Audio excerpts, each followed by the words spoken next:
Hello everyone and welcome to my The Bold and Beautiful Always channel. Steffi's heartbreaking goodbye. She departs LA with the kids. Is this the end? The California sun, which was typically a bright benediction over the Forrester Cliff house, felt like a cruel, mocking spotlight as Steffi Forrester closed the final suitcase. The lively vitality that had radiated through these rooms, children's laughter, heated disputes, the soothing hum of family pandemonium had been replaced by a terrifying, lifeless quiet. This wasn't just packing for a vacation, it was the careful demolition of a life, brick by emotional brick. The decision, forged in the white-hot kiln of relentless trauma, Sheila Carter's venomous presence a constant, lurking shadow, Finn's near-murder and the grotesque spectacle of his mother's obsession twisting into a sickening parody of connection, Thomas's dangerous manipulations casting long, toxic shadows, and the ever-present, exhausting undercurrent of Logan Forrester warfare poisoning the very air had crystallized into an unshakable resolve. Los Angeles, her birthplace, the site of her successes and traumas, and the center of the Forrester family, had become a cage of constant danger. Her children, Kelly's wide eyes already full of confusion, Haze's trusting grip on her knee, they were her world, her single unalterable fact. And that world was no longer secure within these gleaming, poisonous walls. Steffi's heartbreaking goodbye wasn't a single, dramatic remark, it was a quiet symphony of grief performed by quivering hands, lingering caresses on familiar doorframes, and the heavy, crushing weight of finality pressing down on her chest as she observed the house she was leaving. The heartbreak was more than just leaving, it was a multi-layered split ripping through her spirit. There was the agonizing breakup with Finn, the love she'd battled so hard for, the man who symbolized stability and a future she dearly wanted. Leaving felt like a bodily amputation. The memory of his near-dead corpse, the horrific dance with death choreographed by his own horrible mother, came before her eyes, a vivid, horrifying reminder of how easily safety could be shattered. Staying forced him to make a hard choice, his wife and children or the mad woman who gave birth to him, whose toxic tendrils appeared impossible to cut permanently. Steffi couldn't force him to abandon Deacon, or demand that he break the final tie, risking Sheila's inevitable, violent retaliation against their children. The love was still present, a raw, agonizing wound, but it was eclipsed by the primitive fear of Sheila's next action. Could she believe Finn's claims when Sheila's lunacy defied logic? The goodbye uttered not in words, but in the agonized gap she created between them, was a sacrifice born of mother desperation. It was leaving a piece of her heart behind, hoping it wouldn't be devoured by the darkness they couldn't escape. Then there was the fallout with her father, Ridge. The steadfast protector, the magnetic force that had always grounded her universe. Seeing the grief in his eyes as he realized her decision, the unspoken charge that he had failed to protect her, his grandkids, from the looming darkness was its own form of agony. His embrace before she departed was intense and holding, heavy with a shared history of fights won side by side and a scary awareness that this was a surrender he couldn't avoid. The unspoken plea in his gaze, the raw vulnerability of the mighty Ridge Forrester brought low by his daughter's necessary exile, echoed the family's fundamental fracture. Leaving him seemed like abandoning her station in the ongoing fight, a betrayal of their united front, but the cost was too high, and the casualties were her innocent children. Her complex and sometimes contentious relationship with Hope had its own weird pang. Their rivalry was a familiar rhythm, a dance that defined much of their common history. Steffi's departure removed a vital actor, making Hope's world, particularly her relationship with Thomas, unstable in unexpected ways. Even Thomas, her brother, whose actions had contributed to the toxic environment, provoked a complex sadness. He was family, flawed and dangerous, but still hers. Leaving him seemed like leaving a wounded, unpredictable animal behind, knowing there was a high risk of more harm but powerless to stop it without sacrificing her own offspring. The most profound, soul-crushing layer of the goodbye addressed Los Angeles and the Forrester legacy. This city was more than simply geography, it was her lifeblood. The imposing facade of Forrester Creations, where she had risen to co-CEO, wielded power, and fought for her birthright, now appeared like a gilded cage. The beaches where she'd ridden horses, the clubs where she'd celebrated victories, the familiar streets, all were tinged with memories of terror and grief. Steffi wasn't just leaving a property, she was removing herself from the center of her identity.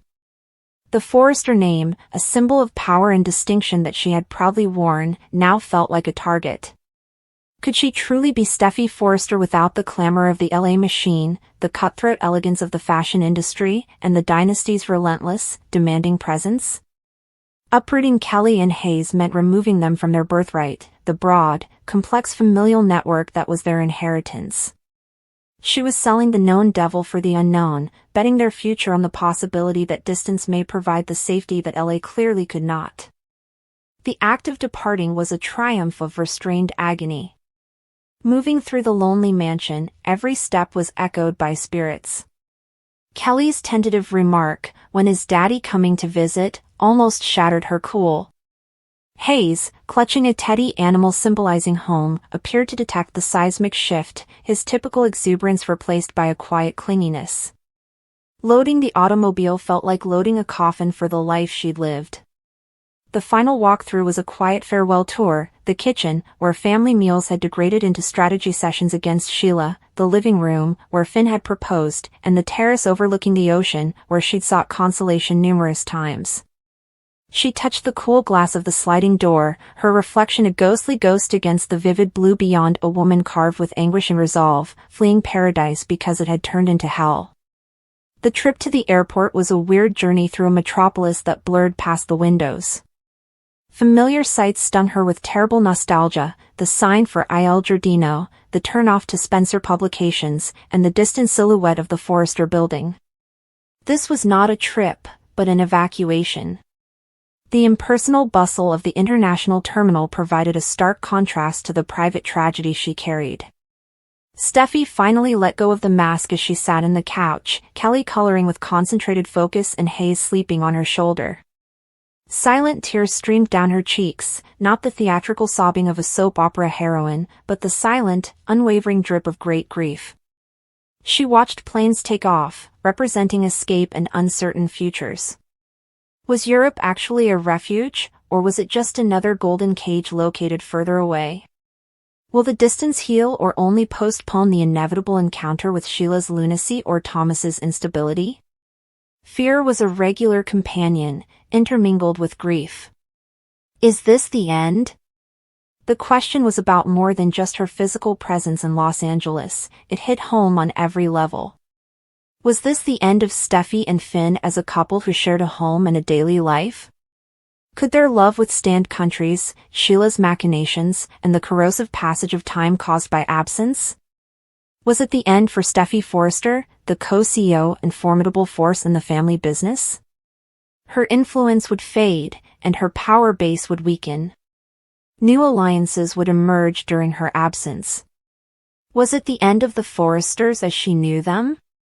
Her absence left a vacuum, a destabilizing force.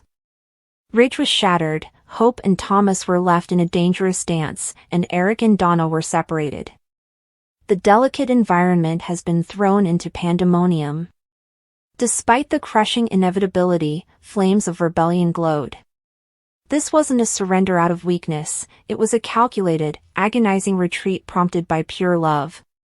She was rushing for her children's safety, not from her life. Steffi Forrester, who stepped on board that plane, was not broken, she was transformed.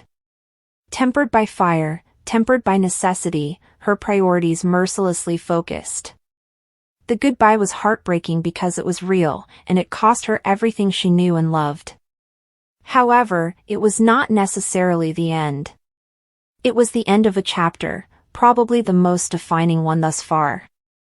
The closure of the LA stronghold meant the dispersal of the immediate familial unit. But the embers of connection to Finn, Ridge, and the Forrester tradition remained smoldering. The future was a frightening blank page. Will it hold reconciliation? A triumphal return once the risks had been effectively neutralized? Or a new, gentler life based on the ashes of the old? Steffi held her sleeping son closer and wiped a tear from her daughter's cheek as the plane lifted off, the sprawling, sun-drenched city of angels shrinking beneath them. The sad goodbye was over. The heritage of Los Angeles weighed heavily on her chest. Is it the end? No. But the Steffi Forrester who arrived in Europe would be fundamentally and forever changed. The Queen had left the board, taking the kingdom's prospective heirs with her, leaving behind a shattered dynasty resounding with the deafening quiet of her absence. The game continued, but the most powerful piece had just withdrawn from play. Whether this was checkmate or simply a deadly gambit remained an agonizing, unsolved question hanging in the thin air above the Pacific. Rumor: Steffi miscarries following an accident on the set of The Bold and the Beautiful.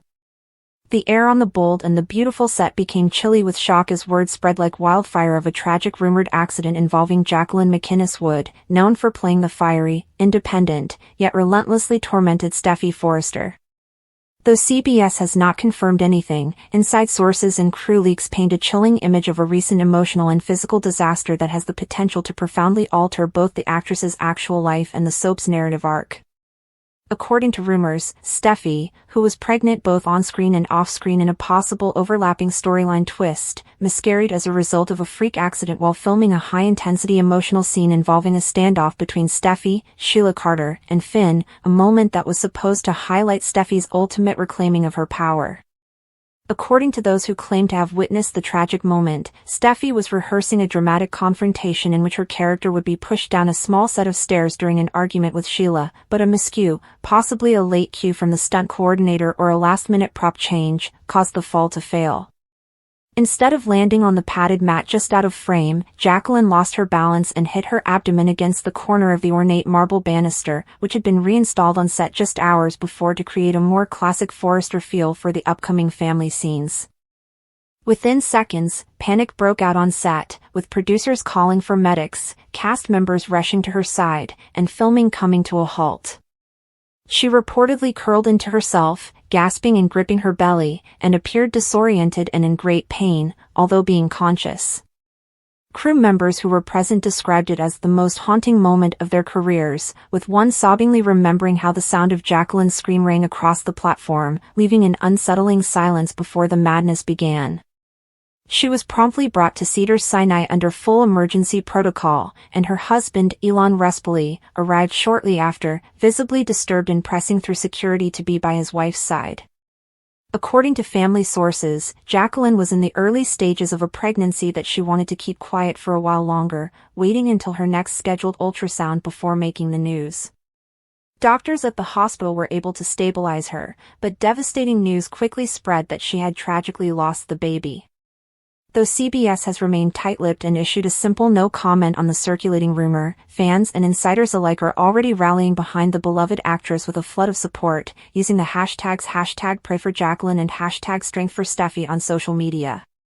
Regarding Steffi, writers are apparently rushing to decide how, or even whether, to include the catastrophe into the plot. Prior to this development, Steffi was rumored to be at the center of a daring plot twist involving another unexpected pregnancy, this time with lingering questions about Finn and Liam's paternity due to a now-shelved script direction in which she secretly sought emotional comfort with Liam during Finn's spiraling descent into obsession with Sheila's rehabilitation. If this rumored real-life tragedy is depicted on screen, we could see a rare fusion of fiction and reality, with Steffi losing the baby and going on a grief-centered arc that may approach her 2018 addiction plot in raw emotional impact.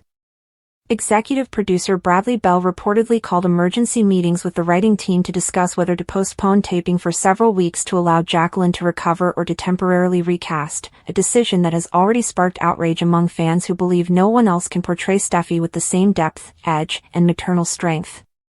Those closest to Jacqueline say she is crushed but strong, relying on her husband, children, and a close circle of castmates, including Torsten K., Ridge, Krista Allen, Taylor, and Tanner Novlin, Finn, who have all been seen visiting her at regular intervals.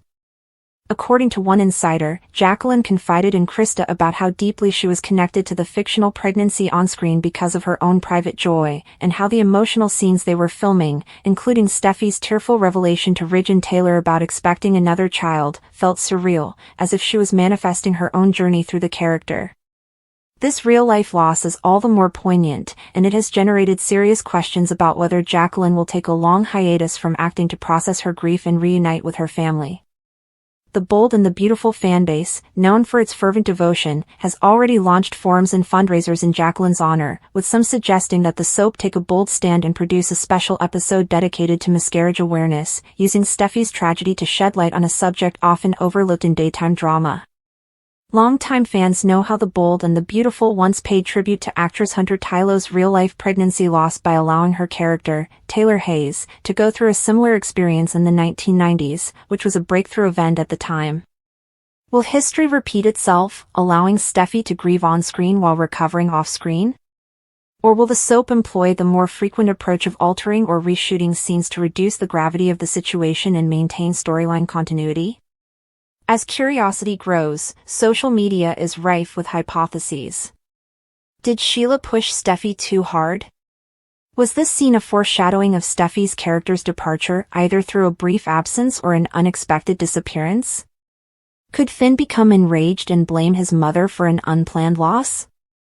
Some believe that this tragic rumor is part of CBS's great marketing deception to launch a very emotional new plot arc while safeguarding the actor's privacy.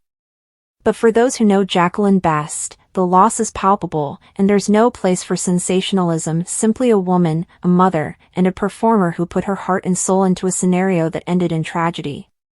Whatever direction the soap takes from here, one thing is certain, Steffi Forrester's story has changed forever, and whether through whispered script rewrites, explosive confrontation scenes, or quietly mournful episodes, this moment will reverberate through the halls of Forrester Creations for months, possibly years, to come.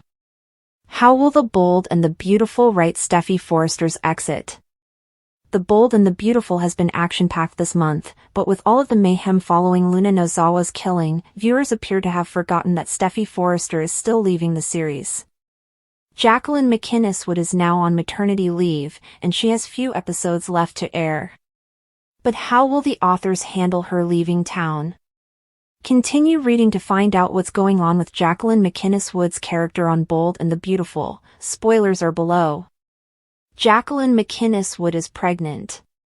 The Bold and the Beautiful actress disclosed in March that she was 6 months pregnant, which means she might have given birth already or anytime soon.